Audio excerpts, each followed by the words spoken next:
好，来继续来看这个台中市一个客运车司机去互乘客用美工刀来挂上颔棍，这个刀伤有11公分长，加在手术了后无生命危险。这个嫌犯杀人了后来逃走，昨暝9点外，警方发现这个嫌犯伫咧静宜大学的上款赖所，当场就甲压制逮捕。这个嫌犯22岁，1月才来退伍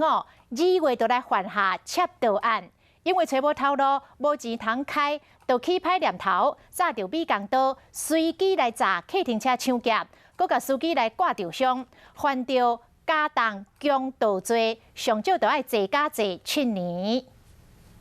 计程车停伫山区的空地啊，嫌犯为后座别个驾驶座，司机拍开车门，手持颔棍啊逃命。嫌犯别个驾驶座超到2000几块了后，嘛为前门落车，为反方向逃走。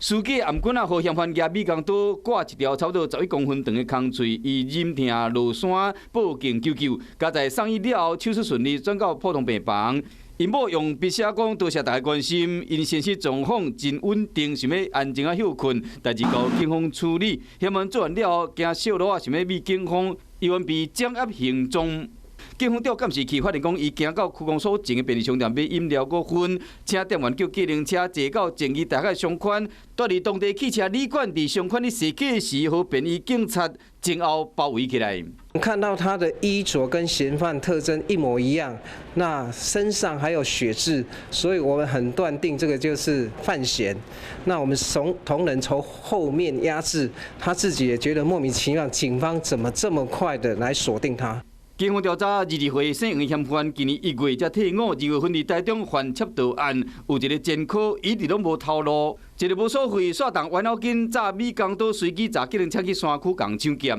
先勒脖子要钱，司机用他的手扳开他的左手臂，所以他才用刀来划伤。嫌犯作案较无6点钟就被抓起来，抢来2000多块，开一半去也剩1000几块。